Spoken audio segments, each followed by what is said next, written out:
Hello, and welcome to part one of a three-part opportunity to learn about, lament, and move toward healing from one of the deadliest racial conflicts in America's history.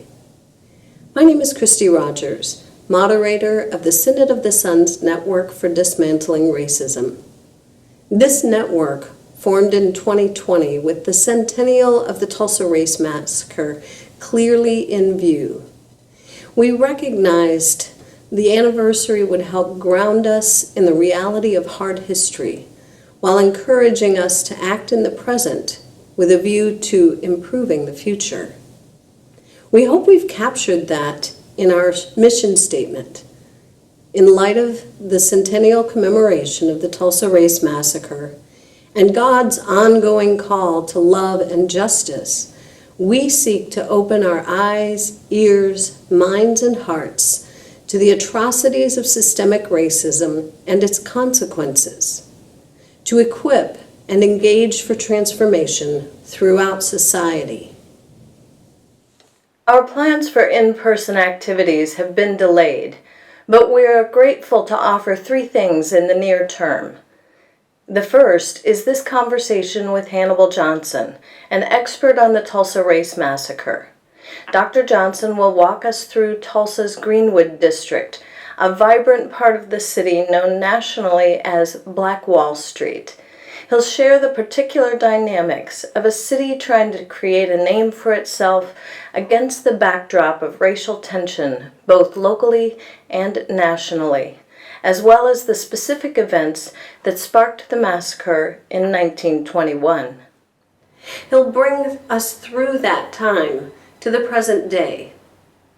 Though we are not without hope, the reality is that generations after the fact, the devastation of those days and the subsequent shroud of silence thrown over it continue to adversely impact not just the city, but the nation. The racial tension that sparked the massacre has never been fully faced, never been fully acknowledged or confessed, lamented, or repaired. And just as Tulsa was not the only place plagued by racial violence, it is also not the only place still wrestling with its aftermath. As we mark this anniversary, we as a nation have a chance to change the future by engaging this history now and seeking a healthy way to move forward. We're grateful you're taking the time to join us, to learn the story, and leaning into the work of acknowledging, confessing, lamenting, and repairing. We'll close this presentation with a prayer from Reverend Dr. Robert Turner, pastor of Vernon AME Church in Tulsa. This historic church was destroyed in the massacre, and yet one wall survived. It is the only thing left of the original Greenwood district. After his prayer, we'll observe 100 seconds of silence, one for every year since the massacre. And we encourage and challenge you to be still, to sit in the pain and the discomfort, to be in solidarity with those who have endured the silence of individuals, insurance companies, courts, governments, and faith communities for a century. As you leave this presentation, we invite you to consider one question. Now what? On Thursday, June 3rd, Central Standard Time, we'll gather for part two, a Zoom call to reflect on and respond to what we learn, think, and feel moving through this experience. You'll have to register for this event, and you can do so by using the QR code here or by going to n4dr.org to register. And last but not least, friends, one of the hardest parts of this is figuring out how to process all of this terror and tragedy, as well as the guilt and shame of complicity. That's why the final offering is a workshop. Practicing Lament, a biblical response to racial and other trauma. We invite you to join us on Wednesday, June 16th, from 6:30 to 8:30 p.m. Central Standard Time, as Reverend Dr. Lynn Miller helps us to reclaim this practice as a means of acknowledgement, confession, and ultimately healing. You can register for this by using this QR code or by going to n4dr.org to register. We thank you for your presence, your interest, and your engagement, and we pray that God blesses your individual journey as we seek to dismantle racism together. Hello, I'm the Reverend Todd Freeman, pastor of College Hill Presbyterian Church in Tulsa, Oklahoma. And it is my distinct honor and privilege to introduce our presenter for our Synod of the Sons Network for Dismantling Racism's program, Imagine Tulsa 21, Greenwood and Black Wall Street, past and present. Hannibal B. Johnson is a graduate of Harvard Law School. He's an attorney, author, and consultant specializing in diversity and inclusion issues, cultural competence, human relations, leadership, and nonprofit governance. Johnson has also served as an adjunct professor at the University of Tulsa College of Law, the Oklahoma State University, and the University of Oklahoma. He chairs the Education Committee for the 1921 Tulsa Race Massacre Centennial Commission. And he is the local curator for the commission's new History Center, Greenwood Rising, being built at the historical crossroads of Greenwood Avenue at Archer Street, here in Tulsa, with the hope of a grand opening by the 100th anniversary on May 31st and June 1st. He's the past president of Leadership Tulsa, the Metropolitan Tulsa Urban League, the Rotary Club of Tulsa, and the Northeast Oklahoma Black Lawyers Association. And he serves on the federal 400 Years of African American History Commission, a body charged with planning, developing, and implementing activities appropriate to the 400th anniversary of the arrival in 1619 of Africans in the English colonies at Point Comfort, Virginia. He is the author of several wonderful books, including 4 related to the 1921 Race Massacre itself, of which he is a preeminent historian by all accounts. And I'd like to encourage you to purchase 2 in particular.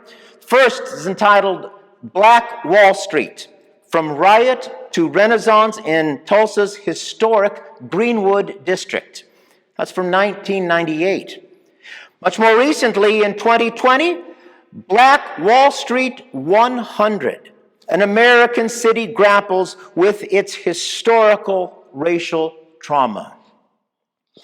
With that, let us now open our hearts, minds, and spirits for a time of reflection, remembering, and lament. Welcome. We're very pleased and honored to have you as our presenter or speaker for this event. I've already done an introduction, so I just kind of like to start by asking you, what is your connection with Tulsa and what got you interested in doing this work in the first place? I grew up in Fort Smith, Arkansas, which is 100 miles southeast of here at the border community.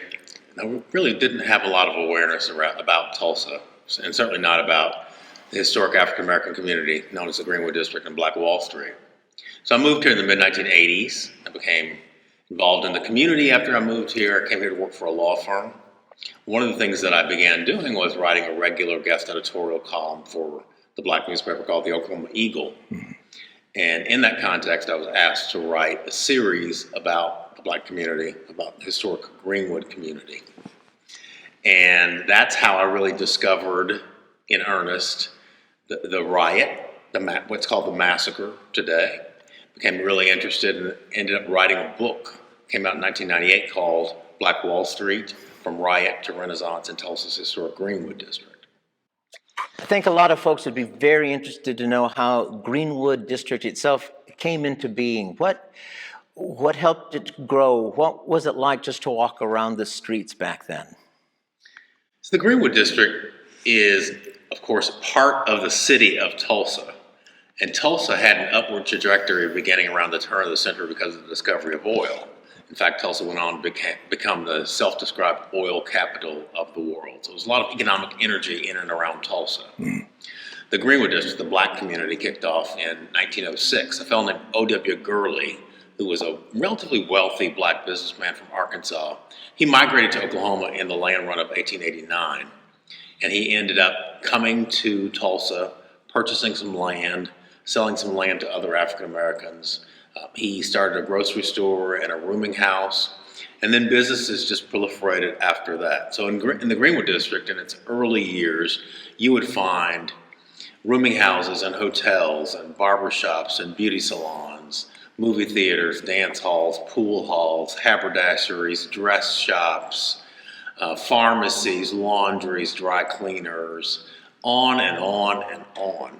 In addition to those individuals who had, sold merchandise and commodities, there were service providers, professionals, doctors, lawyers, dentists, accountants, in a relatively high concentration. So this is really what I would call a black Main Street as opposed to a black Wall Street. Black Wall Street really suggests to many people investment and banking, and it was not a community that was primarily engaged in those endeavors. It was really about small business, mom and pop type operations, goods and services that people needed on a daily basis and couldn't access because of segregation. The Greenwood community really reflected an economic detour, and that is the black citizens of Tulsa came to the gate of the white-dominated economy, downtown Tulsa, and were denied entry. So they ended up creating their own insular economy in which dollars circulated and recirculated and recirculated and really buoyed the economic fortunes of the business people in the Greenwood community.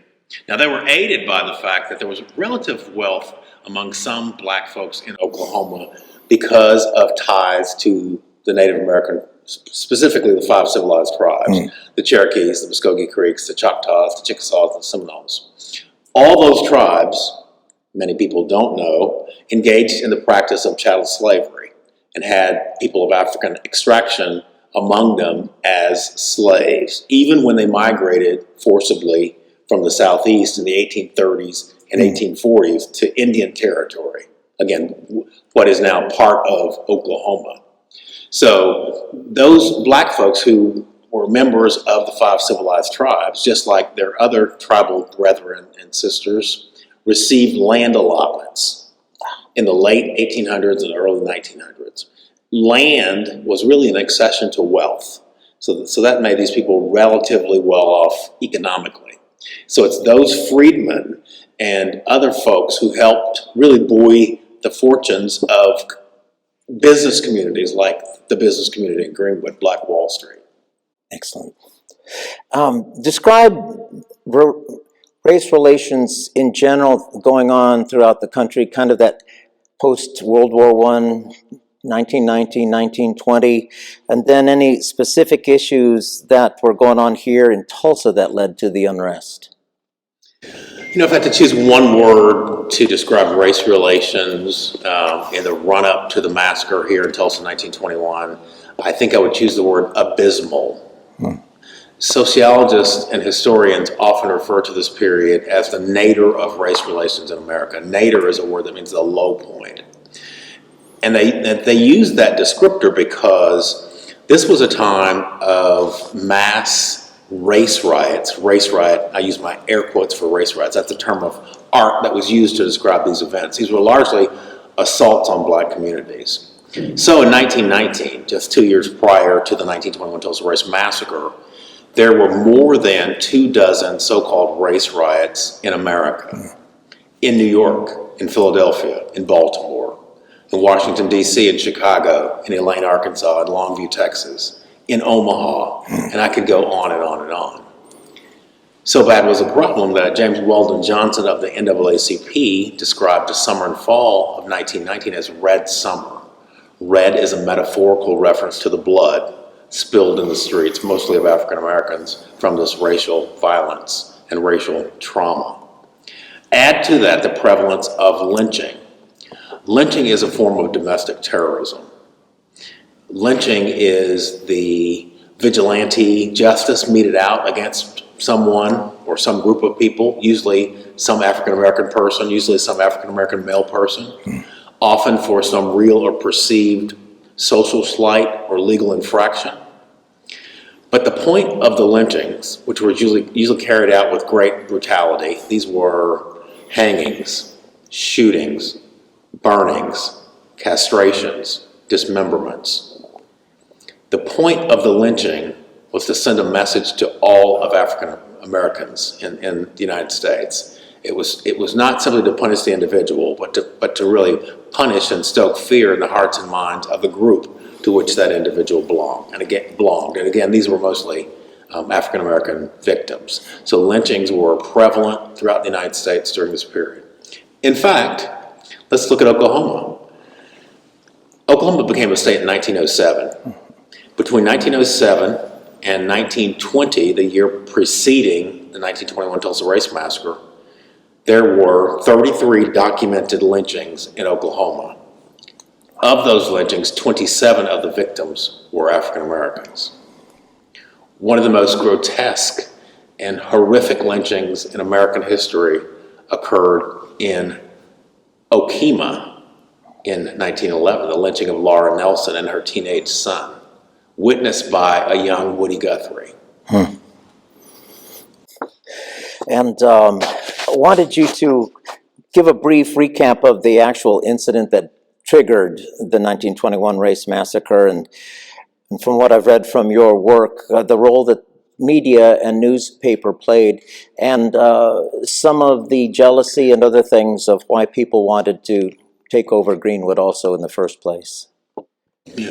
When people talk about the massacre, they often talk about causation, and they immediately jump to what I call the trigger incident, the elevator incident. But the elevator incident was just that, a trigger incident. Causation is much more complex than that.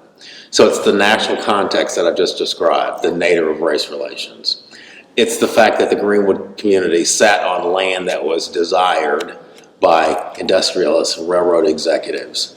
There was talk of moving the black community farther north and taking that land for higher and better purposes prior to the massacre.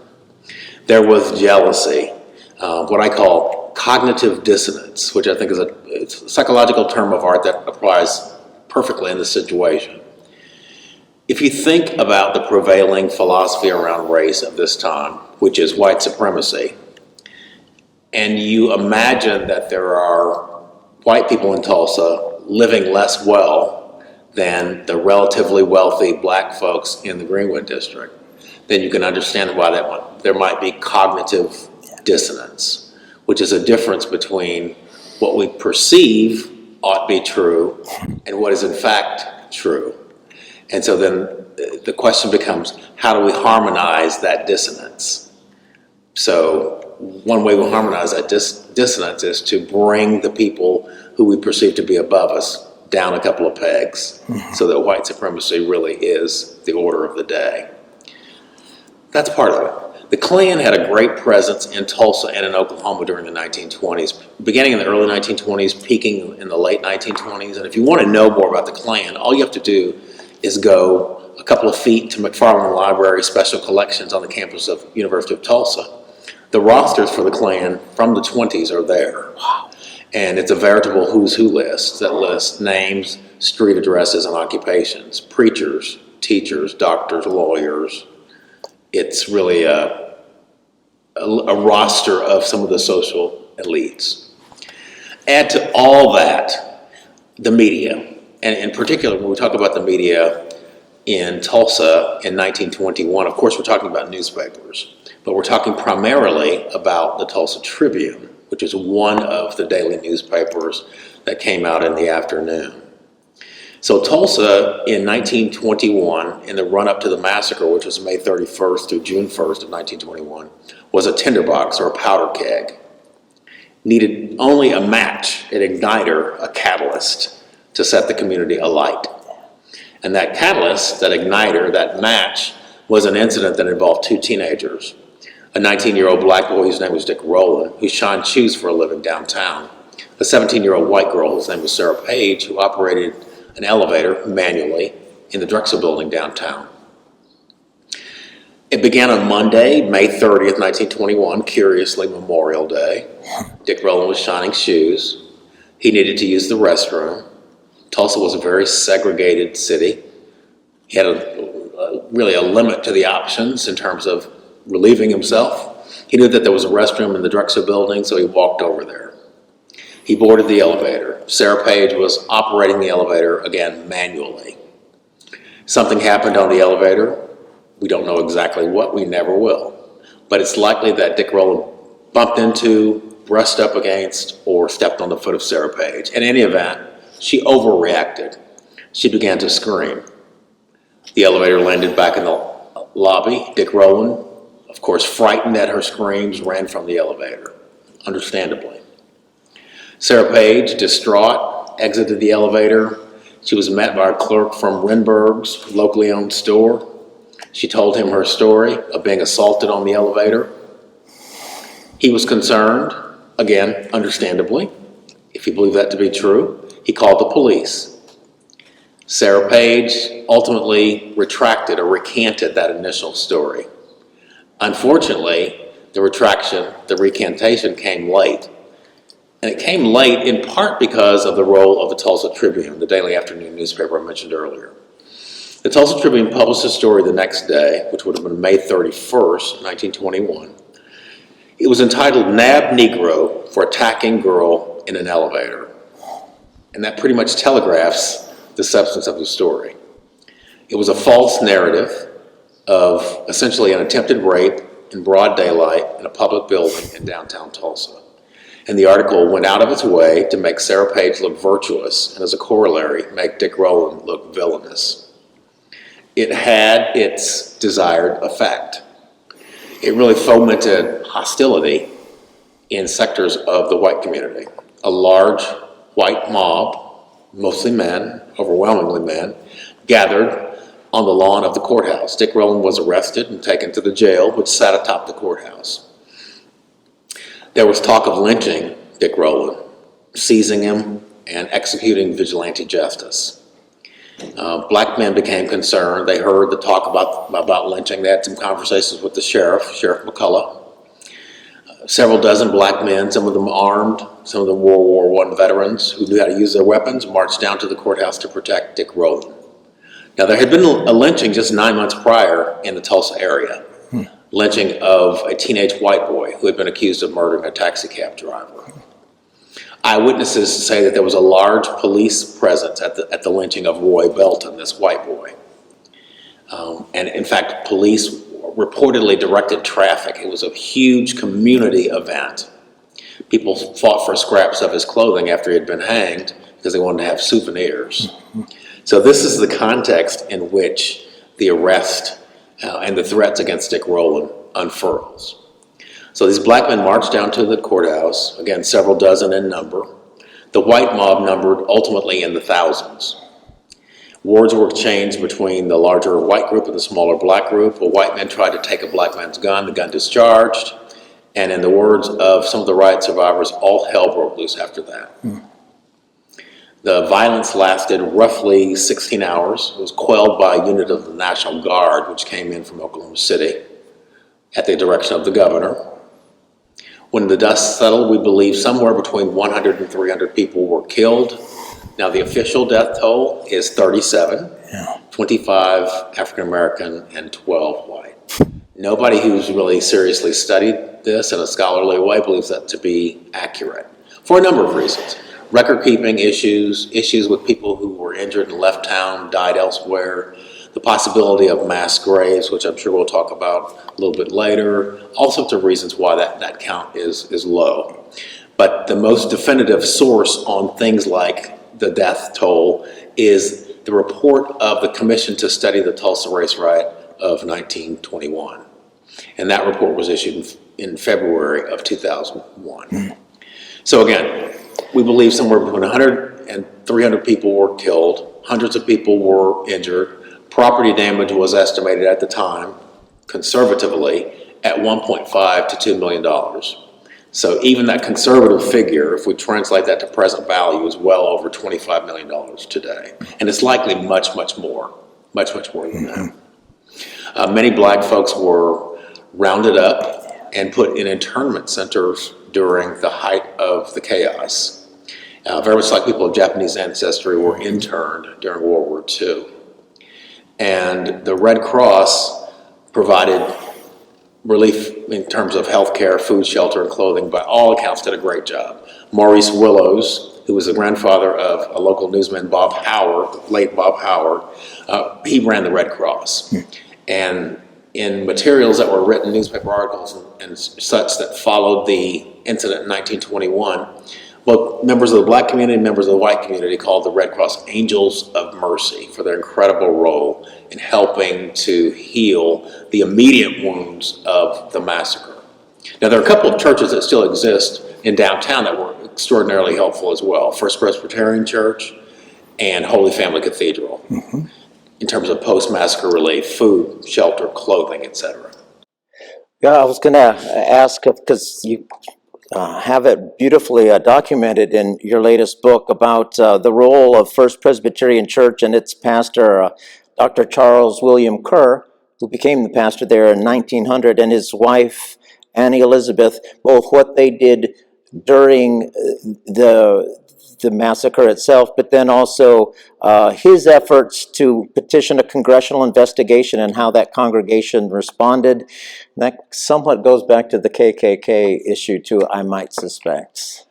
Dr. Kerr is really an unsung hero in all this, because at great risk to his career and perhaps his life, he really supported members of the black community. And why do you think that is? I think it is because he had real relationships with black folks, particularly black folks who were ministers in the community, in the Greenwood community. So when he got word that a mob was amassing and that there might be some sort of disturbance, he had his son drive him downtown. He actually addressed the white mob and really urged them to sort of calm down, to return home and all that. He was obviously unsuccessful, but he did it anyway. That's truly amazing. And then after the massacre, he opened his church really and did a lot of relief in terms of food, shelter, clothing. During the disturbance, his wife sheltered a man who was fleeing the mob. It's a great story that I include in the book, but essentially he knocks on the door, tells her that he's being essentially hunted by this mob. She allows him in. She takes him to the kitchen. She hides him under the sink in a sort of narrow, tight crawl space. Members of the mob actually do come knocking on her door. And she welcomes them in and offers them food and drink and says, "Oh, please, by all means, you're welcome to look around." They do look around. They're satisfied. They leave. She goes back into the kitchen. She opens the cabinet underneath the sink to let the man out, and he's soaking wet. And she apologizes profusely because she didn't realize that she had a leak in the sink, or she wouldn't have put him down there. And in fact, she didn't have a leak. He was soaked in sweat because of the sort of anxiety of being hunted by this brutal mob. The other thing about Dr. Kerr is that he actually was interested in the idea after the massacre of reparations. He really raises that concept, and he drafts a petition to Congress saying, this is wrong. Something has to be done about the damage that was done to the black community. And that doesn't ultimately go anywhere, as you might imagine. It's 1921. But the fact that he did it, and there were murmurings in his church that he needs to be replaced. He's gone too far. But he was so popular and had so many great ties in the community generally that he was ready to go if they wanted him gone. But they decided they didn't want him gone after all. Just a remarkable man that we ought to know more about. Wow. Well, it does speak to the membership of a congregation can be all over an issue, and sometimes keeping justice from happening. I also wanted to ask about what was the Tulsa city government's response in the aftermath of the massacre, because of what they then wanted to do with the Greenwood district and how they didn't help. Well, there's a speech by T.D. Evans, the mayor, shortly after the massacre. And all you need to know is that he referred to the event as a Negro uprising. That should tell you everything you ever needed to know about the stance of the city. The city commission similarly in documents refers to it as a Negro uprising. And in fact, several dozen black men are indicted for inciting a riot. No white person was ever convicted of any crime with respect to the destruction of the Greenwood community or murdering Tulsa citizens in the Greenwood community. Yet we have several dozen black men who were charged with inciting a riot, and these were people like J.B. Stratford, real prominent black men. A.J. Smith, Stratford owned the Stratford Hotel, was a lawyer. A.J. Smitherman was the editor and publisher of the Tulsa Star, the black newspaper, the forerunner to the Oklahoma Eagle. In addition, the city tried to extend the fire code, which doesn't sound like much, but the practical effect of that would have been to make it cost prohibitive for many of the people in the Greenwood community to rebuild their homes and their businesses. So fortunately, B.C. Franklin, prominent lawyer, father of eminent historian Dr. John F. Franklin, took that to court, and he was well respected, and he won that. So the fire code was not extended. People began rebuilding almost immediately, really with little assistance from anybody in town. The Chamber of Commerce made a lot of promises, did not fulfill them, and so the community just did what it did with what it had. People relied on their own family members, relatives. National organizations like the NAACP contributed money to the rebuilding, but the rebuilding actually happened. By 1925, the community was substantially rebuilt, such that it was able to host the National Conference of the Black Chamber of Commerce, which was called the National Negro Business League. It was begun by Booker T. Washington. The community actually peaks later in the early to mid-1940s. People think that the riot or the massacre happened in 1921, and that's the end of the story. It's not the end of the story. The business community comes back bigger and better in the early to mid-1940s. And I should add that my philosophy generally, ever since I've been engaged in this work, is that the massacre is not the story in any event, under any circumstances. The story is the story of the Greenwood district and its people. So the massacre is essentially a chapter in a much larger narrative. You can't understand the massacre unless you understand the community of the people. And also you can't fully appreciate the community of the people if you don't know something about the massacre, because that really is a testament to their fortitude, their resilience. It's a testament to their indomitable human spirit that they were able to come through the massacre and say, in the words of the Negro spiritual, "We shall not be moved," and move forward and sustain a community through where we are today, 2021. Yeah, you beautifully write in the book about the human spirit and the resilience, because I don't think a lot of people do understand the rebuilding part of this whole story. But then it declined again in the 60s, and primarily, why was that? If we go back to the concept that I sort of laid out earlier, that the Greenwood community as a business community was a community of necessity. If it hadn't been for segregation, why would there have been a black business community? There wouldn't be a need for one. If we were always had been integrated and there had been equity and equality, there wouldn't be a need for a separate black business community. But that's not the history. And so the community was successful as a business community because dollars were largely confined to that community, and people who worked outside the community, black women, if their black women worked as domestics, for example, in white homes, yeah, they'd go work in those white homes and get their payment, they'd come back and spend their money, get their hair done, get nails done, go to a movie, buy groceries, buy a meal. That money comes back and really buoys the Greenwood community's businesses and circulates many times in the community. When integration comes, it undermines the financial foundation of the community.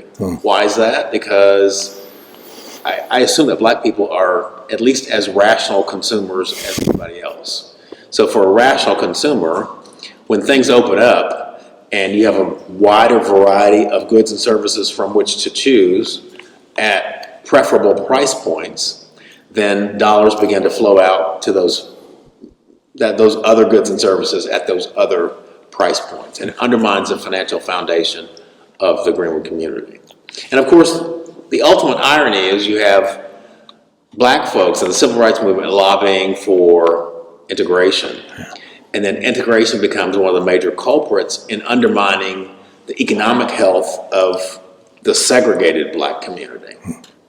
That's one factor that led to the decline. The other prominent factor that people talk a lot about is urban renewal, or as Jim Goodwin would say, urban removal. Yeah. So urban renewal is a phenomenon that is not Tulsa specific. It happens all over the country.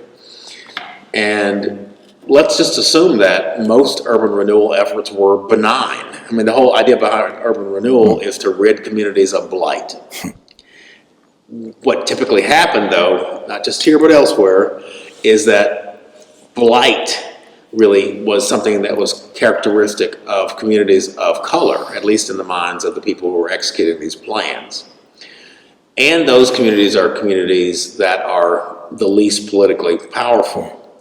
So when the notion of locating a highway through a community of color, as happened in Tulsa, occurs, you have people who are largely unable to be effectual in terms of resisting that onslaught. And so in Tulsa we have Interstate 244 that bisects the Greenwood community.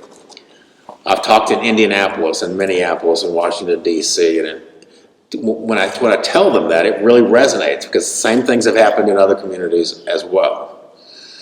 Again, perhaps these urban renewal projects are well-intentioned, but the effects are really damning on communities of color.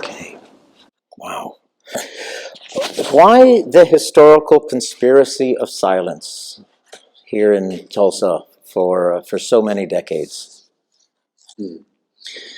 So yeah, conspiracy of silence is an interesting way of describing it. Some people use that terminology. Like everything else, it's really complex. Yeah. So conspiracy to me suggests there's some sort of affirmative agreement that we will not discuss this. And so that's a pretty high bar.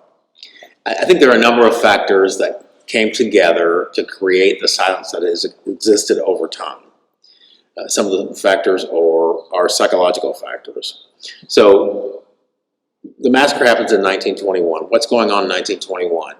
The city of Tulsa is on an upward trajectory, pretty steep upward trajectory toward becoming the oil capital of the world. So the city leaders, the chamber types, what they really want is Tulsa to be perceived as a cosmopolitan city. They want people to be talking about New York and Chicago and Los Angeles and San Francisco and Tulsa. And they want that sort of conversation, Tulsa to be at that level. And so it's really inconvenient to have had a so-called race riot in your community when you're trying to promote the community as cosmopolitan, as welcoming, as a place that you'd want to bring your family and so forth. So there's an incentive to minimize this history on the part of Tulsa boosters, Tulsa leaders.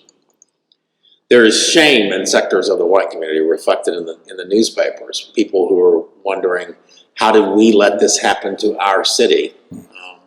After the fact, but shame nonetheless. There is post-traumatic stress disorder in the black community. Anxiety, fear, understandable. Fear that this could happen again. Such incidents did happen again later on in our history. 1923, there was a Rosewood Massacre, for example. There is the concern about burdening their children in a way that might debilitate them if they know about this history. Understandable as well. Yeah. Some of the survivors back 20 years ago when they were interviewed talked about that. We just didn't want them to be debilitated by the knowledge of this historical tragedy. It might stunt their growth in some way. So we have all these psychological dynamics that are going on, and the people who had the power, which these were not black people, by the way, of course, to influence what's in textbooks, what's in the curriculum. They chose not to include this stuff in the curriculum. So many people who grew up in Oklahoma, up until relatively recently, sort of didn't know about this history because people just didn't generally talk about it. Mm-hmm. There were 3 points of access that are important in terms of awareness of the history, at least in my estimation. One is 1971, which is the 50th anniversary of the massacre. A white gentleman named Ed Wheeler wrote an article about the massacre for a local magazine. He got death threats. In 1982, Scott Ellsworth, under the tutelage of Dr. John F. Franklin at Duke, wrote his dissertation about the massacre. Scott grew up here. That turned into a book called Death in a Promised Land, which is a great book about the massacre, focused on the massacre. Dr. Ellsworth, Scott Ellsworth, is a professor of history at the University of Michigan right now. And he's here frequently because he's working on the mass graves investigation as well. Yeah. And then there was a state commission convened at the urging of then Representative Don Ross and then Senator Maxine Horner. Met from 1997 to 2001. The commission was created to find facts with regard to the massacre and make recommendations on reparations. It was called the Oklahoma Commission to Study the Tulsa Race Riot of 1921. So those were points at which this history surfaced to some extent. And certainly the issue to that final report of the Riot Commission, as it was called, in 2001, was a key point because it drew international attention, in part because of conversations around the world about, for South Africa, for example, Truth and Reconciliation Commission and other issues with regard to reparations. So we were really elevated on the national stage, conversations started to happen, curriculum started to change in some places in Oklahoma. Tulsa Public Schools became more invested in teaching this history. Textbooks began, some of them, including at least a mention of the history. And so we are light years ahead of where we were, say, 30 years ago. Wow. You did mention the ongoing racial trauma. What's being done to deal with that racial trauma? And I get the impression that with a lot of white allies and progressives and people concerned about social justice are looking for ways to help and to be an ally. Mm-hmm. Yeah, so the overarching goal for me is racial reconciliation. Yep. Okay. At the risk of using a term that's kind of amorphous. So to get there, for me, it requires really 3 things: acknowledgement, apology, and atonement. Acknowledgement is what we were talking about earlier. Curriculum changes, making sure this is on the radar, certainly for everybody in Oklahoma. And it's really of national import, so it should be talked about nationally. It should be an American history curriculum as well. We're building Greenwood Rising, a world-class history center on the southeast corner of Greenwood and Archer. Opens on June 2nd, 2021. That'll be a place for people to be immersed in this history in an experiential way. And we want patrons of Greenwood Rising to come into the facility, learn the history, but also learn it with a view toward leveraging lessons from the history to confront current racial challenges. So we know that we have challenges in terms of police-community relations. We have challenges in terms of mass incarceration, in terms of educational deficits, healthcare disparities, and on and on and on. So there's a direct through line from history to the present. So I want people to appreciate that and then sort of figure out ways to glean lessons from history in ways that are constructive to solving current challenges around race. We also, we being the 1921 Tulsa Race Massacre Centennial Commission, we started about 3 years ago hosting a Teachers Institute where we teach teachers the substantive history, but we also teach them pedagogy, how to teach the history, and then we engage them in things like curriculum drafting and things, really important stuff so that they can feel empowered to teach this history, which we know can be difficult. And we know, for example, some white teachers feel uncomfortable teaching the history because they don't feel like they have the grounding and the tools. Well, that's why the Institute exists. And we put curricular materials on our website, the Commission's website, which is tulsa2021.org. Wonderful. Well, not only your connection with the Centennial Commission, but you also have a role as the local curator of Greenwood Rising. Could you say something about that? Yes, the local curator. The Greenwood Rising is a narrative facility. So as opposed to an artifact-centric facility. So we'll have some artifacts in Greenwood Rising, but really the design of Greenwood Rising is that of a narrative museum, which is, the goal is to tell the entire story of the Greenwood District. So we're doing that essentially in 4 galleries. The first gallery is the Greenwood Spirit, which talks about some of the background stuff, the All Black towns, the freedmen in Oklahoma, the founders of the community, etc., the Greenwood Spirit. We're going to have a unique exhibit that I won't talk about, but it'll be unique. We have a unique exhibit in that first gallery. The second gallery is Systems of Anti-Blackness, which is deliberately provocative. It really talks about the nadir of race relations in America, 1919, Red Summer, lynchings as a phenomenon. Then there's a feature on the massacre itself, because people want to know about that. That'll be experiential. The next gallery is Changing Fortunes, which is the ups and downs. The word is, I like the word vicissitudes, the ups and downs of the community following the massacre. The community peaks in the early to mid-1940s. It declines again in the 60s. We're in the midst of a kind of renaissance now, a renaissance of a different type, but a renaissance nonetheless.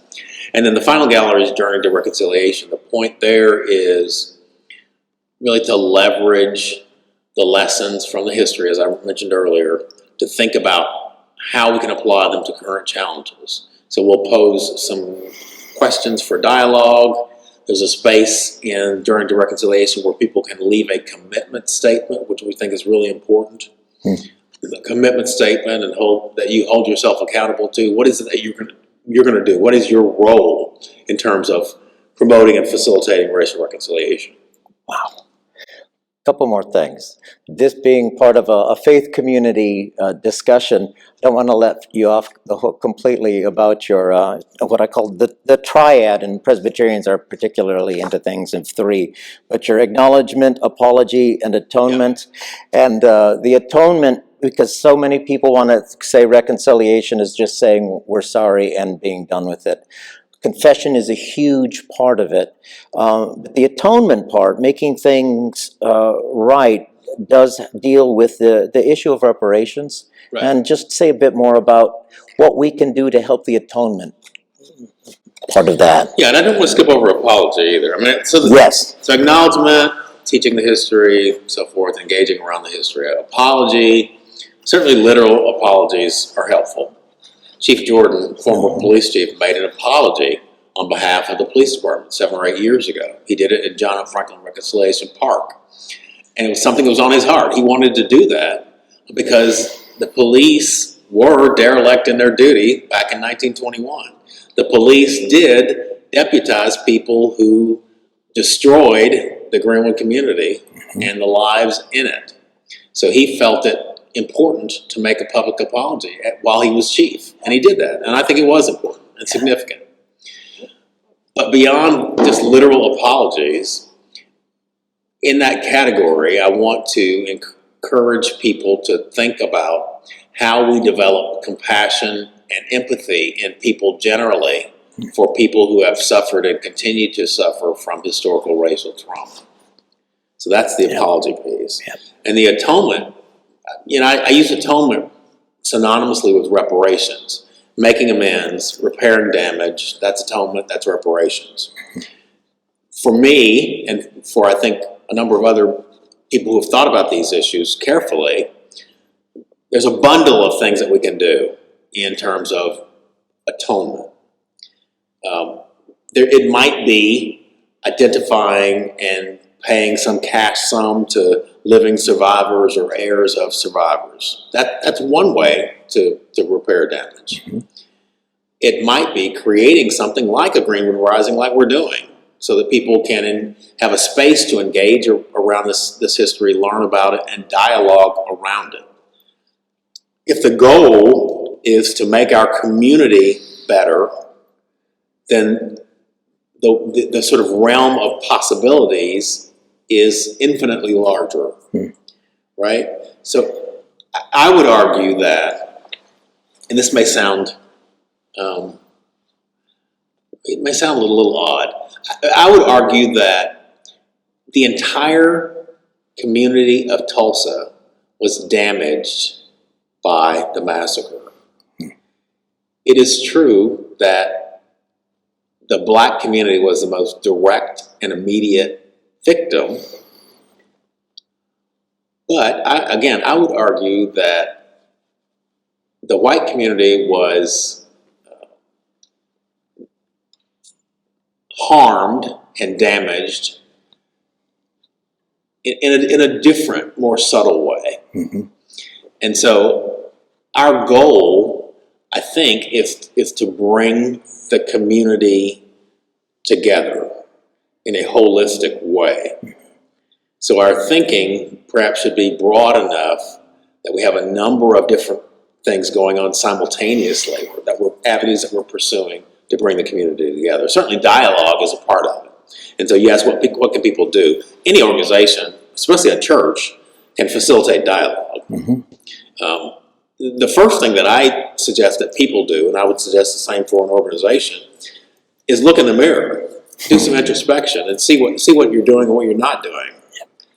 That'll help you compile a list of things that you can do. Because most people and most organizations are not doing some of the obvious things that they can do. If your church doesn't have a relationship with people who are black that are beyond the surface level, and if you don't have those relationships, then you don't need to be asking what you can do. You should know what you should do. Exactly. You got to have intimate contacts across these lines of divide if you really want to promote healing. Mm-hmm. If you really want the community to be holistic, you can't live in your little bubble. You also have incredible power that most people don't tap into, and that is you have some power over the people whom you've often elected to represent you. So you have a school board member. If you're interested in curriculum and making sure that we teach this history in a substantive way, why are you not on the phone with your school board representative, letting that person know? If you're interested in better police-community relations or curbing mass incarceration, why aren't you talking with one of your two senators or one of your district representative? Why aren't you talking with your city council person about it? If you're interested in engaging in bias reduction activities, the work of eliminating bias, bigotry, and racism from our society, why aren't you volunteering or writing a check to OCCJ or to the YWCA, organizations that you know have a very long track record successfully of doing just that? Mm-hmm. Wonderful. Also, just a couple more, but it's almost kind of, should have asked this earlier, and we did briefly mention it, about the recent search and the discovery of unmarked graves in the Oak Lawn Cemetery. Anything to share about that or where that's heading? If there's not too much information out right now, except that they have found. Right. It's going to be a long and tedious process, is my guess. I personally love the way that the mayor framed all this. You know, the mass graves search is not new. Some people think it's new within the last couple of years because of the mayor. Even the mayor was very clear. What he did was follow up on some work that had been begun by the Riot Commission, whose report came out in 2001. They followed up on some oral history and some other evidence that there might be mass graves. They located some sites, including Oak Lawn.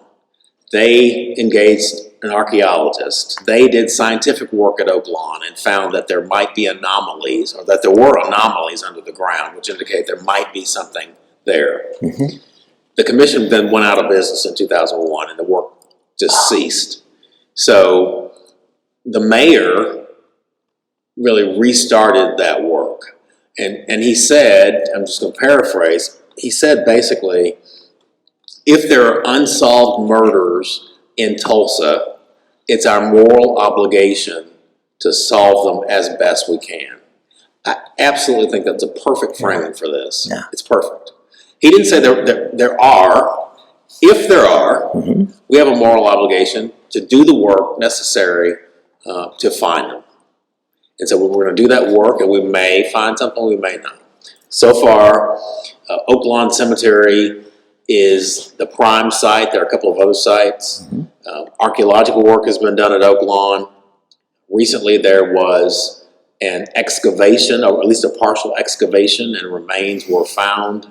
The remains are believed to be the remains of some of what's called the original 18. These are 18 black men that we know were buried in Oak Lawn, but don't know the grave sites. Mm-hmm. So this might be those folks. We don't know. So the process, again, it's really tedious. So there has to be then an exhumation, which is bringing up those remains so that they can be examined. Once they're examined, they'll have to be identified as best we can. There has to be some determination as to whether or not they were related to the massacre, because guess what? They could be related to what happened right around that time, the Spanish flu. Lots of people died here mm-hmm. and elsewhere. So it's not that easy. We've got to figure out if they're related to the massacre. Mm-hmm. Then sort of kin will have to be identified. Then the remains will have to be reinterred somewhere, either where they were found or elsewhere, depending what the relatives want, mm-hmm. in some sort of dignified ceremony. And then there are other places to go through the same process, to do the scientific work with the instruments to determine if there are anomalies under the ground, to do an excavation, if there are remains found, to do an exhumation, to do the identification process. And so this is tedious work. And, you know, we're really attuned to instantaneous gratification. We want there to be a mass graves investigation today, and then by the end of the week, we want to know how many people are in those mass graves. Mm-hmm. It just does not work that way. Right. So we have to be patient. Another question. What are your suggestions for changes, either with broader policy changes or incremental changes that can be done by individuals or communities, including communities of faith? And I know there's going to be people from many states, many cities watching and hearing this, wondering what are some of those incremental changes that they can do. You mentioned several already, and now that I think about it, about calling, you need to be engaged, you need relationships. I think the first thing, again, is the self-assessment. Yeah. So figure out, with or without assistance. Now, you might need somebody to help you, or there's some tools online that you can use to assess your implicit and explicit biases, and those sorts of tools are valuable. If you have a close friend who can really be honest with you, that would be something I would pursue as well. But you need to figure out where you are on diversity, equity, and inclusion is really what we're talking about in a broad sense. Yeah. So where are you? And then what is it that you would like to have happen? Do you want to be active or passive?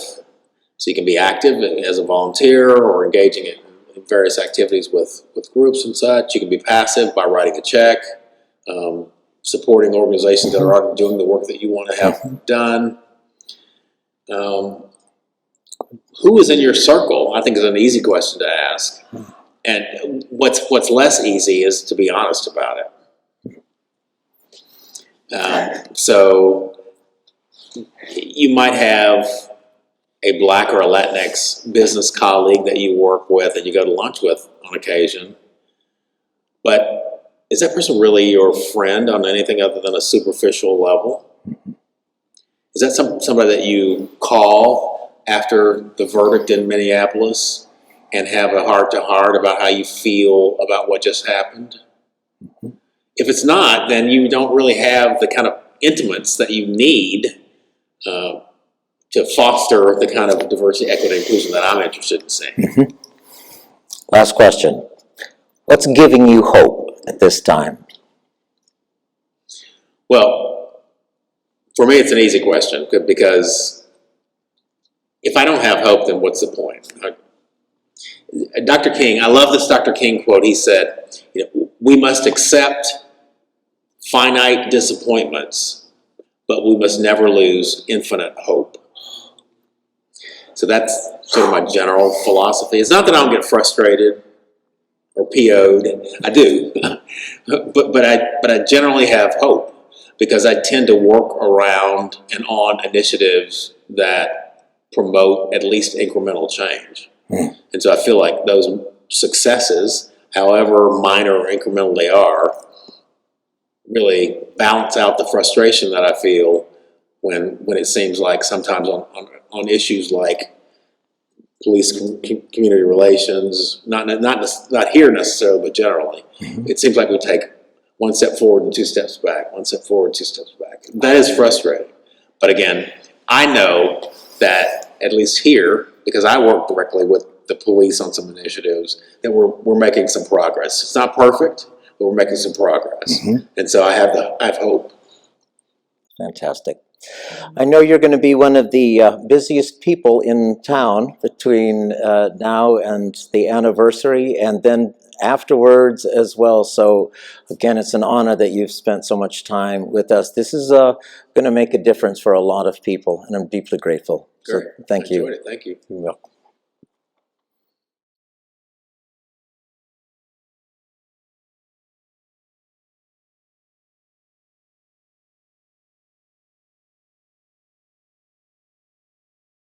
Welcome Reverend Dr. Robert R.A. Turner, who is the pastor of Vernon AME Church. We appreciate you being a colleague and a friend in ministry, and would ask for you to share a little history of this congregation, and then offer our closing prayer, which will conclude with 100 seconds of silence in commemoration of the 1921 racial massacre here in Greenwood, Tulsa, Oklahoma. Thank you, Robert. Thank you. Thank you so much for that introduction. Thank you for your time. Thank you to the Presbyterian Church for your support.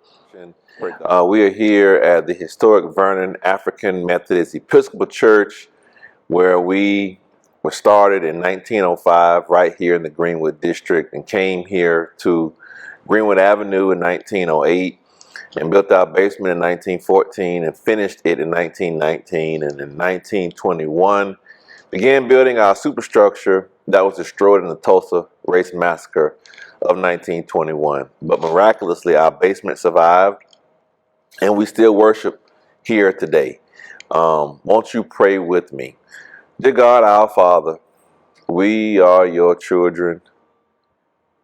You made us. You know us. You formed us.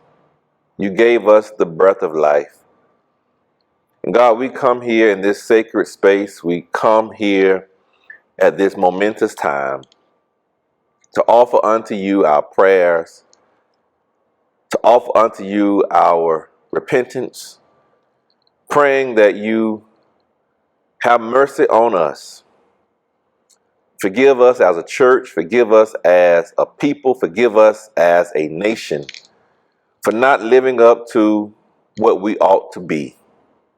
God, you saw how terror rained down on this community. Lord, you saw how innocent lives were taken, children, women, elderly, and men were killed indiscriminately. God, you saw them destroy your houses of worship. But Lord, we thank you for allowing us to rebuild. We thank you for, in spite of what others did not do, in spite of what the white mob did, you resurrected this community. And Lord, even after you built us back up, due to governmental policies such as urban removal, they call renewal, our community was devastated again, building this interstate highway through the heart of our community. And God, now we stand here in 2021 in this space on Greenwood Avenue, the only place on Greenwood, the original Greenwood, that is still owned by the original hands. And in fact, the whole Greenwood district, the only places still owned by their original owners are your houses of worship. And God, we praise you for that, but we also pray that you bless us with the fortitude to fight for right and to fight for reparatory justice, to bring reparations to those who were harmed and afflicted.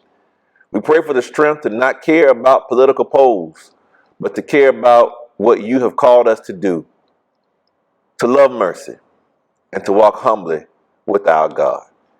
In Jesus' name we do pray and we ask it all. Amen. And thank God. 100 seconds of silence